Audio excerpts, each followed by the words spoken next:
You also talk about the role of learning and how learners can move from ignorance to wisdom in their learning. Yeah. Talk more about that and the role that technology plays in this. Great. Yeah, so it's a pretty simple model. It goes like this: ignorance, illusion, fact, knowledge, wisdom. Okay? Now, ignorance is if you don't know what you don't know, you're really ignorant. You're not even aware you don't know.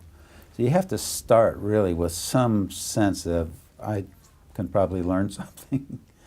Now, illusion is alternative facts, just to use a current term. If you go facts, you can go to Google, it's full of facts. But a lot of those are illusions. They're not necessarily true, right? And so the question is, to move along from ignorance, first you got to know what you don't know. Then you got to sort out illusion from fact. Once you get to fact, how are you going to make any use of it? You still have to, the movement from fact to knowledge is, okay, this is true.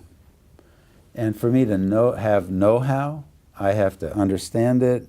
I have to know how to practice it and enact it behaviorally and make it happen in the world. That's a movement shift from fact to knowledge. Even so, I have a new skill. Wisdom is where you use that skill and how you adapt it for different circumstances and when you don't use it, right? So now technology, the great thing about technology and the downside is it's going to give, it is already provided a million zillion facts, of which many are illusion, but there are a lot of good facts there, so first you have to sort that out. Then you need to take them from fact to knowledge. And I think technology is pretty good at that, actually, because it can show you quite a bit. And again, to my point, do this in a small group of peers that have a shared context, right? So that you adapt this skill, this fact, into something that works where you are for the purposes you're trying to achieve, okay? And that's become knowledge already.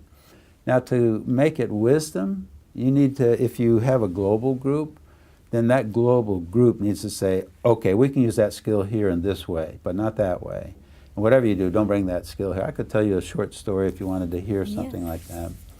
So a short story would be, as a trainer in America, worked for Center for Creative Leadership for quite a long time, and I've been 15 years, 16 years here at Ketchum.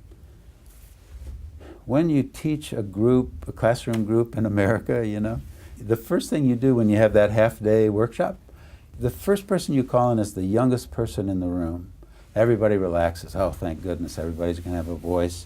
Even the young guy gets to speak. Okay, beautiful. Now, the first time I went to China many years ago and did a workshop and called on the youngest person, it was very embarrassing for everybody. Because in China, you should call on the most senior person. And if you call on the most senior person first, everybody relaxes. Okay, good, we're going to pay attention. Because culturally, in China, you should pay attention to the senior person. That's what I mean by the same skill, delivering a workshop successfully, changes dramatically based on context, right?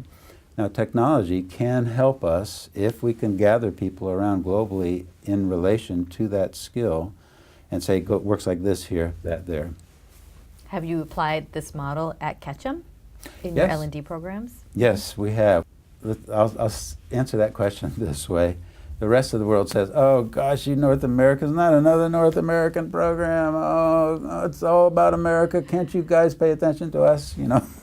Took us a while, but we started listening and realizing that the North American point of view is okay, but why don't we listen to what Europe says, how they like to learn, and the ways in which they learn, and the kinds of content they want to learn from, you see? And then in Asia Pacific, same. And so it begins with listening and wondering, how does this culture wish to learn, right? And so we've allowed then the learning function to develop locally, regionally, as it needs to.